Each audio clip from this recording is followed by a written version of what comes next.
नमस्कार. पुण्याच्या प्रसिद्ध मंगेशकर रुग्णालयाच्या आंदोलनाच्या निमित्तानं आज हे विशेष वार्तापत्र. मी प्रसाद काथे. पुण्याच्या प्रसिद्ध मंगेशकर रुग्णालयावर उपचाराकडे पैशासाठी दुर्लक्ष केल्याचा आरोप लागलाय. रुग्णालयाच्या विरोधामध्ये जोरदार आंदोलनं झाली. ती शुक्रवारी दिवसभर चालली. या आंदोलनांची धग इतकी पसरली की त्यात संबंध नसलेलं रुग्णालय सुद्धा होरपळून निघालं. रुग्णसेवा हीच ईश्वर सेवा मानून काम करण्याचा डॉक्टरांवर होणारा आरोप नवा नाहीये. डॉक्टर असं काम करत नाहीत हा आरोप त्यांच्यावर नेहमीच लागतो.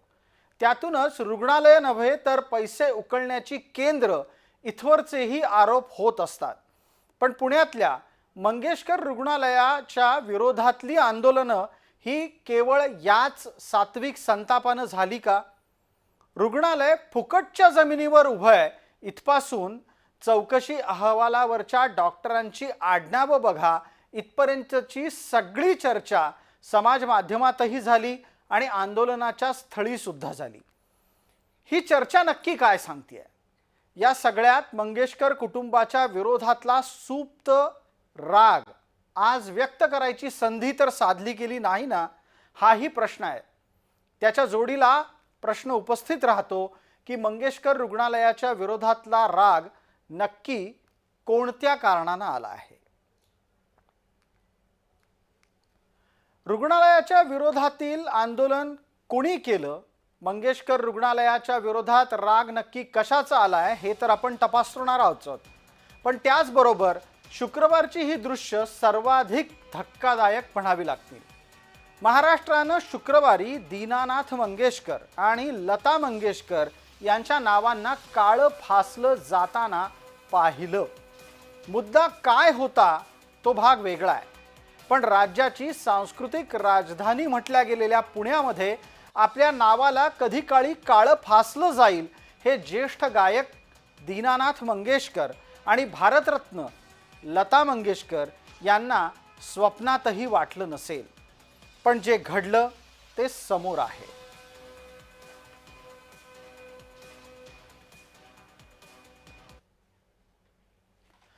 पुण्यातल्या एका रुग्णालयाला दीनानाथ मंगेशकरांचं नाव आहे. दीनानाथ मंगेशकर हे प्रसिद्ध गायक परिवार मंगेशकर यांचे कुटुंब प्रमुख. त्यांना लता, आशा, उषा, हृदयनाथ अशी मुलं आहेत. दीनानाथ मंगेशकर हे स्वतः प्रसिद्ध गायक होते. त्यांच्या नावानं मंगेशकर कुटुंबानं सुरू केलेल्या रुग्णालयात चांगले उपचार मिळतात अशी ख्याती पसरली आणि त्यामुळे या रुग्णालयाकडे अनेकांचा सततचा ओढा असतो. मात्र याच रुग्णालयात उपचाराच्यासाठी आलेल्या एका महिलेला पैशाअभावी उपचार मिळू शकलेला नाही असा आरोप झाला आणि वातावरण पेटलं. त्या वातावरणाच्या 4 प्रतिक्रिया आम्ही आपल्याला दाखवतोय. पहिल्या टप्प्यात आपल्याला अंधुक असं काही चित्र दिसतंय. त्यात मंगेशकरांच्या नावाला काळं फासण्याचा प्रयत्न होताना आपण पाहतोय. दुसऱ्या बाजूला ठिकठिकाणी विविध प्रकारची आंदोलनं होत आहेत. आंदोलनातला एक भाग तर चक्क पोतराज नाचवण्याचाही आहे. एका ठिकाणी चक्क प्रतिकात्मक प्रेतयात्रा सुद्धा काढली गेली आहे. एका चित्रामध्ये आपल्याला उग्र झालेले कार्यकर्ते वजा आंदोलक दिसत आहेत. त्यांच्या गळ्यातले राजकीय पट्टे आपल्याला स्पष्टपणे सांगतायत की ते कोणत्या भूमिकेनं या आंदोलनात उतरलेले असू शकतील. ही सगळी आंदोलनं ही शुक्रवारी दिवसभर गाजत राहिली.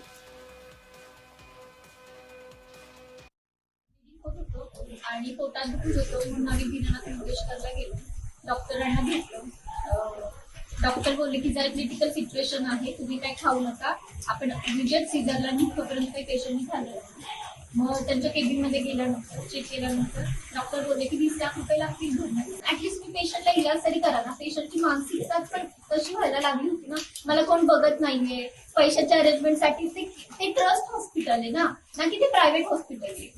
किती तास त्याच्यामध्ये सगळे वाया गेले? 2-3 तास वाया गेले. मग तिथून पुढे आम्ही सूर्या हॉस्पिटलला गेलो.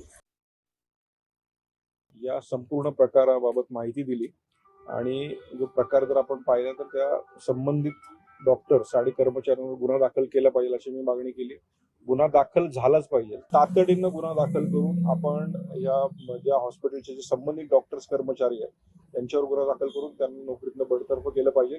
त्याचबरोबर हे धर्मादाय हॉस्पिटल आहे, शासनाने पुन्हा ताब्यात घेतलं पाहिजे आणि या पीडित कुटुंबाला आपण खऱ्या अर्थानं याच हॉस्पिटलनी मदतही केली पाहिजे. आता जे गोरखे इथं आंदोलनाच्या निमित्तानं पुढे आलेले आहेत ते स्वतः आपल्या कार्यकक्षेमध्ये शैक्षणिक संस्था चालवतात. त्यांना खरं तर एखादं रुग्णालय उभं करून पाहायला पाहिजे. असो, आता जे आंदोलन मंगेशकर रुग्णालयाच्या विरोधामध्ये उभं राहिलं ते सर्वपक्षीय संतापामुळे होतं असं प्राथमिकदृष्ट्या सांगितलं जात आहे. या आंदोलनात कुणीच मागे नव्हतं. रुग्णालय ईश्वरी उर्फ अनिशा सुशांत भिसेच्या मृत्यू प्रकरणी आपली बाजू मांडायचा प्रयत्न करत होतं, पण ती ऐकून घेण्याच्या स्थितीत आंदोलक नव्हते. संतप्त आंदोलकांनी तर चिल्लर फेकत निषेधही केला.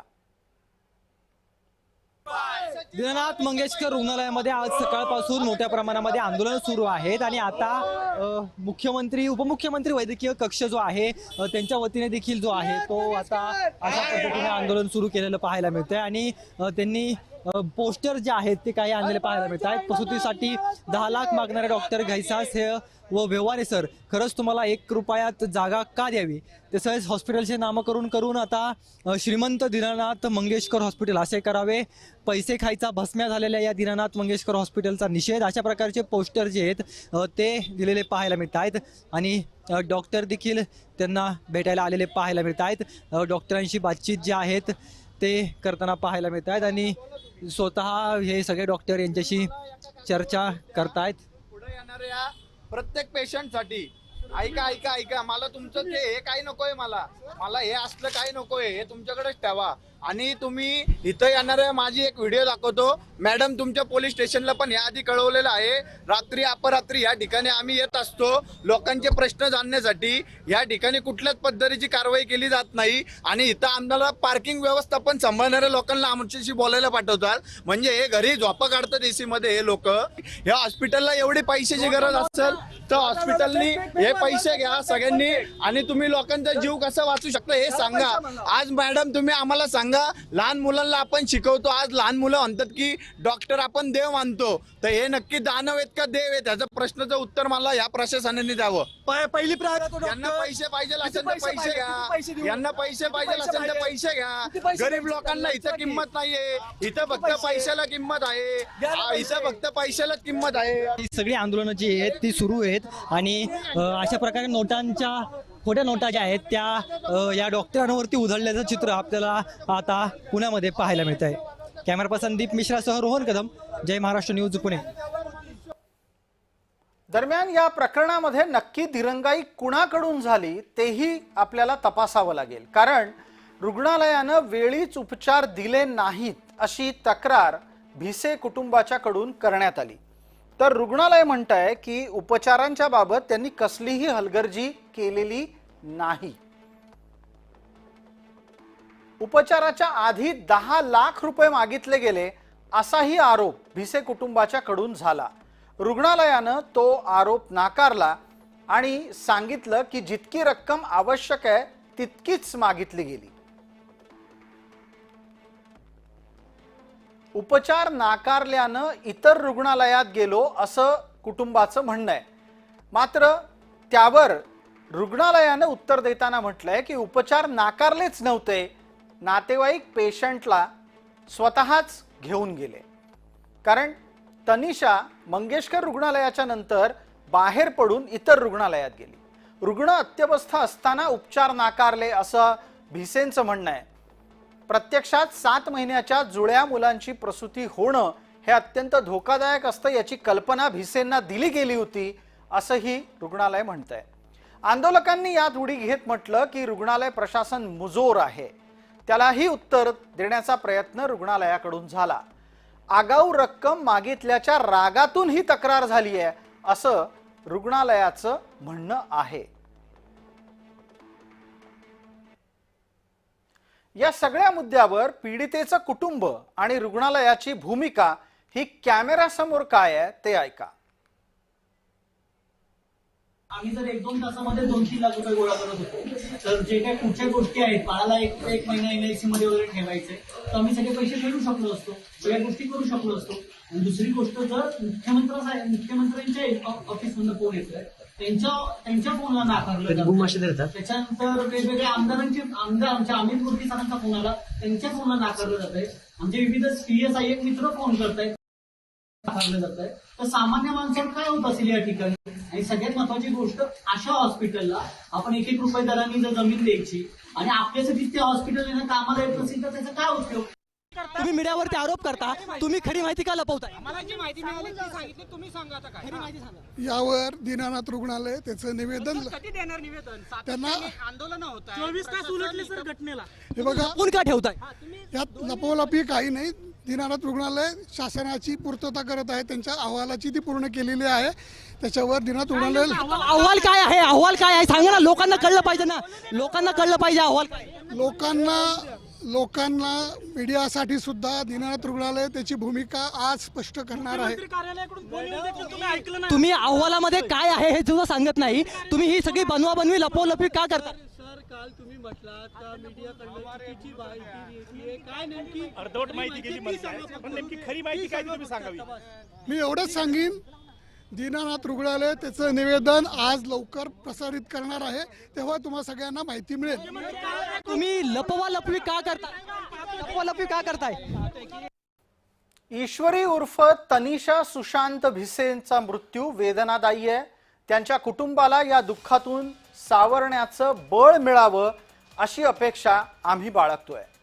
कारण ईश्वरी उर्फ तनिषा या देवाघरी जाताना आपल्या मागे 2 मुलींची जबाबदारी सुशांत भिसे यांच्यावर सोडून गेले आहेत. ही जबाबदारी पेलण्यासाठी सुशांत यांना हिम्मत मिळावी हीच परमेश्वर चरणी प्रार्थना. मात्र भिसेंच्या खांद्यावर कुणी बंदूक तर ठेवली नसेल ना, हा संशय यायला सुद्धा पुरेसा वाव आहे.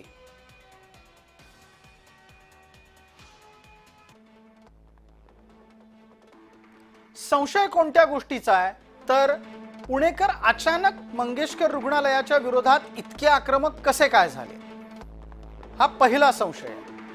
आंदोलक हे सामान्य पुणेकर आहेत की राजकीय कार्यकर्ते आहेत?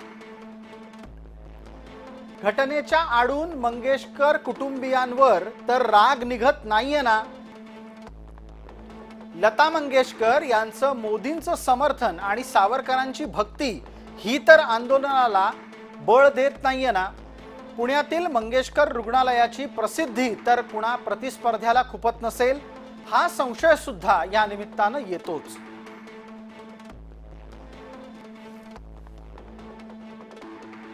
हॉस्पिटल मंगेशकर कुटुंबाशी संबंधित असल्यामुळं स्वर्गीय लता दिदी यांचे नरेंद्र मोदी यांच्याशी असलेले जिव्हाळ्याचे संबंध, याच्यामुळे त्यांच्यावरती काही आकस ठेवून असलेले लोक,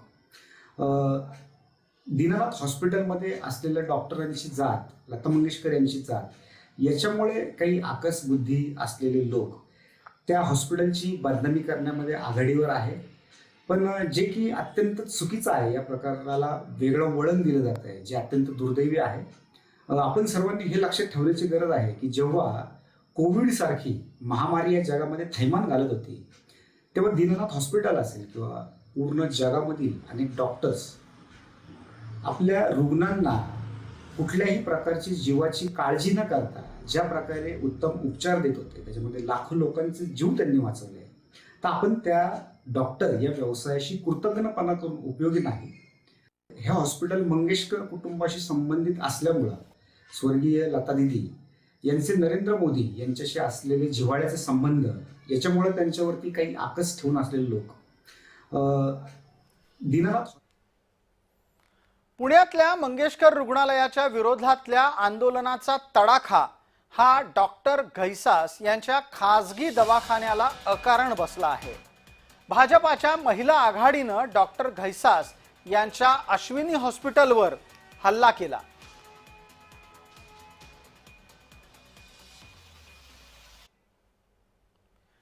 याचा आढावा घेतलाय आमचे प्रतिनिधी रोहन कदम यांनी आणि महत्त्वाचं म्हणजे ज्या रुग्णालयाच्या विरोधात आंदोलन होतं त्याला सोडून भलत्याच रुग्णालयावर हल्ला का केला हा प्रश्नही त्यांनी आंदोलकांना विचारला. आंदोलकांची उत्तर ऐका. तर मोठ्या प्रमाणामध्ये आक्रमक पवित्रा घेतल्याचं चित्र जे आहे ते पाहायला मिळतंय. या कर्वेनगर परिसरामध्ये जे आहे ते या डॉक्टर घैसास यांचं अश्विनी नर्सिंग होम आहे आणि या मध्ये तोडफोड जी आहे ती कार्यकर्त्यांनी केल्याचं चित्र आपण पाहतोय. कारण का आतमध्ये देखील मोठ्या प्रमाणामध्ये तोडफोड या सगळ्या कार्यकर्त्यांनी महिला पदाधिकाऱ्यांनी केलेली आहे. आपण जर पाहिलं तर हे सगळी दृश्य जी आहेत ती आहेत. हे अश्विनी नर्सिंग होम आहे आणि आपण जर पाहिलं तर हेच डॉक्टर चिन्मय घैसास असं नाव या डॉक्टरांचं आहे आणि त्या डॉक्टरांनी जी आहे ती जवळपास 20 लाख रुपयांची मागणी जी आहे ती त्या कुटुंबियांकडे केलेली होती आणि त्यांचं हे अश्विनी हॉस्पिटल पुण्यामध्ये आहे. अश्विनी नर्सिंग होम मध्ये शिरल्या आणि अशा पद्धतीने जी आहे ती बाहेरची देखील तोडफोड या डॉक्टरांच्या नर्सिंग होमची केल्याचं चित्र पाहायला मिळतंय. अगदी हे देखील दृश्य जे आहेत ते आपण पाहतोय की मोठ्या प्रमाणामध्ये या सगळ्यांनी जी आहे ती तोडफोड केलेली आहे. ज्यांनी ही तोडफोड केलेली आहे आपण त्यांच्याशी बातचीत करूयात. नेमकं काय म्हणणं आहे तुमचं काय म्हणणं आहे? अशी तोडफोड करून न्याय मिळेल का? मिळेल नाही मिळालं तर आम्ही तिथं ठाण मांडून बसू तिथं. तोडफोड झाल्यानंतरची ही सगळी दृश्य आहेत. कारण का मोठ्या प्रमाणामध्ये हे सगळे कार्यकर्ते जे आहेत ते कमालीचे आक्रमक होऊन या ठिकाणी पोहोचले होते आणि त्यांनी अशा पद्धतीने जी आहे ती तोडफोड केलेली आहे. कारण का या सगळ्या क्लिनिक मध्ये जी आहे ती ही दृश्य आपण पाहतोय की पुण्यातील या घैसास यांच्या डॉक्टरांच्या या सगळ्या या क्लिनिक मधली दृश्य आहेत आणि मोठ्या प्रमाणामध्ये सगळी तोडफोड जी आहे ती यांनी केलेली आहे. आणि आपण सध्या याच क्लिनिक मध्ये आहोत आणि या क्लिनिक मध्ये आपण ही दृश्य पाहतोय की मोठ्या प्रमाणामध्ये या सगळ्या महिला कार्यकर्त्या घुसल्या आणि त्यांच्या वतीने तोडफोड केलेली पाहायला मिळते. कॅमेरा पर्सन दीप मिश्रासह रोहन कदम, जय महाराष्ट्र न्यूज, पुणे. राज्यभरामधली आरोग्य व्यवस्था बळकट व्हावी आणि सरकार व्यतिरिक्त सुद्धा रुग्णांना चांगले उपचार अल्प दरामध्ये मिळावेत याच्यासाठी धर्मदाय माध्यमातून राज्य सरकारच्या नियमावलीच्या अधीन राहत रुग्णालय उभारण्याच्यासाठी जमिनी उपलब्ध करून दिल्या जातात. ही राज्य सरकारची तसं पाहायला गेलं तर बऱ्याच वर्षांपासून चालत आलेली योजना आहे. त्याच योजनेचे लाभार्थी मंगेशकर रुग्णालय सुद्धा आहे. पण अनेकदा केवळ मंगेशकर रुग्णालयाच्याच बद्दल नव्हे तर बहुतेक इतर अनेक धर्मदाय रुग्णालयांच्या बाबतीत तक्रारी असतात की ही मंडळी नियम पाळत नाहीत. महाराष्ट्राचे माजी आरोग्यमंत्री दीपक सावंत यांनी अशा रुग्णालयांना वठणीवर आणण्यासाठी अनेकदा प्रयत्न केले. धर्मादाय रुग्णालय जे आहेत या धर्मादाय रुग्णालयांसाठी काही विशिष्ट नियमावली आहेत. त्यांनी आपल्याकडच्या जे ऑपरेटिंग बेड्स आहेत त्यापैकी 10% गरीब रुग्णांसाठी आणि 10% इंडिजंट पेशंटसाठी, म्हणजे जे दारिद्र्य रेषेच्या वरती आहेत पण ज्यांचं इन्कम कमी आहे अशा लोकांसाठी राखून ठेवणं गरजेचं आहे.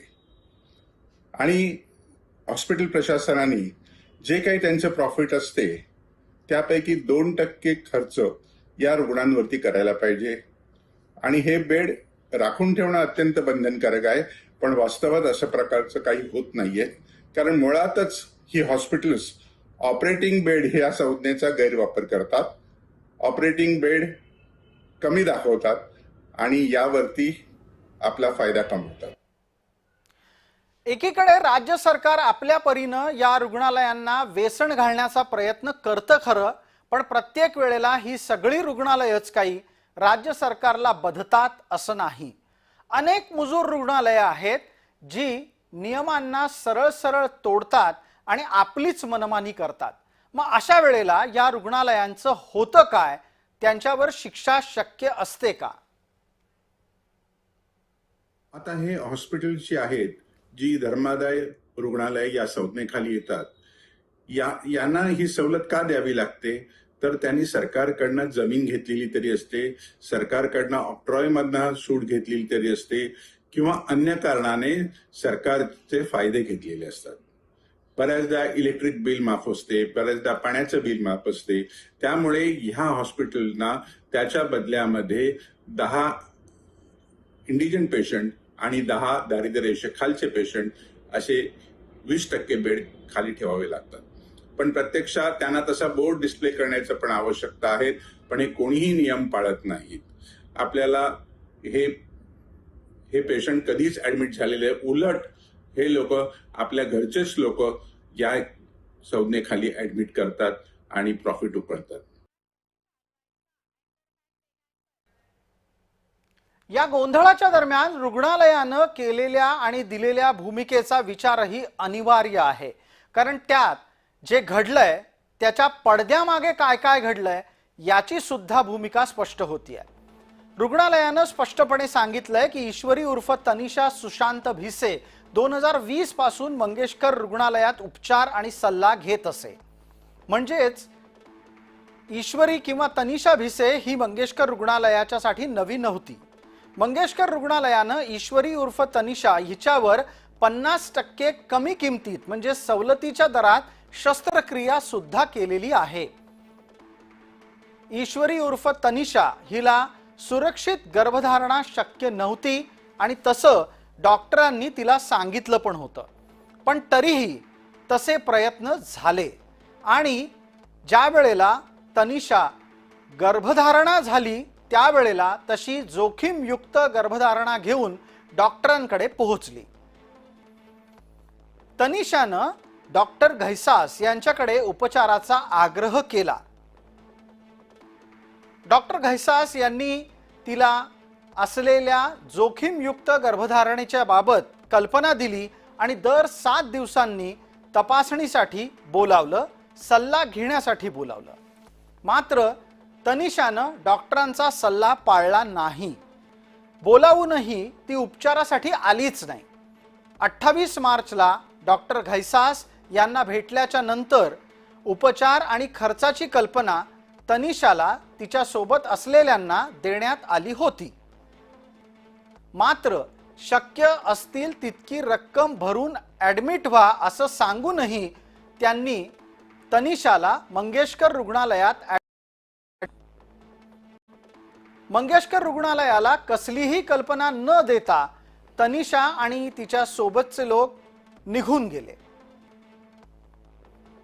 ईश्वरी उर्फ तनिषा भिसेच्या आधीच्या ऑपरेशन्स बाबत आणि कॅन्सर बाबतची माहिती सुद्धा दडवण्यात आली. डॉक्टरांना पेशंटनी स्वतःच्या तब्येतीबाबत खरं आणि पूर्णपणे सत्य सांगणं अपेक्षित असतं.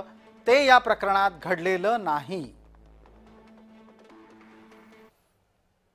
आता या प्रकरणामध्ये रुग्णालयाच्या चौकशीचे आदेश दिले गेले आहेत. ती चौकशी 4 सदस्यीय समितीकडून पूर्ण झाली आहे आणि त्याचा एक गोपनीय अहवाल राज्य सरकारला सादर करण्यात आला आहे. ज्या प्रकारे तिथल्या काही डॉक्टर्सनी किंवा कर्मचाऱ्यांनी अतिशय असंवेदनशीलतेनं प्रसूतीला आलेल्या महिलेला त्या ठिकाणी ऍडमिट करून घेण्यास नकार दिला किंवा अधिकचे पैसे मागितले, अशा प्रकारचा जो विषय या ठिकाणी आलेला आहे. मेडिकल एथिक्स हा एक महत्वाचा विषय आहे की अशा प्रकरणी पैशाची चिंता न करता त्यांना ऍडमिट करून घेणं हे गरजेचं होतं.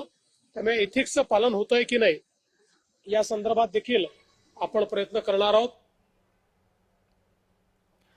एथिक्सचं पालन होतंय की नाही असं महाराष्ट्राच्या मुख्यमंत्र्यांनी तपासण्यासाठी सांगितलेलं आहे. पण एका बाजूला रुग्णालयांवर जशी जबाबदारी आहे त्याही पेक्षा अधिकची जबाबदारी ही रुग्णावर असते. कारण रुग्ण जर खरं बोलला तरच त्यावर उत्तम आणि नीट उपचार करता येतात. ईश्वरी उर्फ तनिषा हिनं मंगेशकर रुग्णालयातून निघून स्वतःच्याच बुद्धीनं निर्णय घेत वाकड इथलं सूर्या रुग्णालय गाठलं.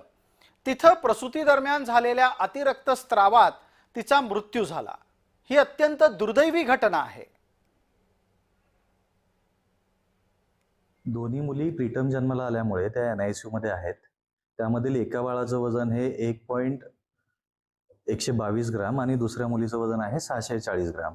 सुरुवातीला एका मुलीला व्हेंटिलेटरची गरज पडली.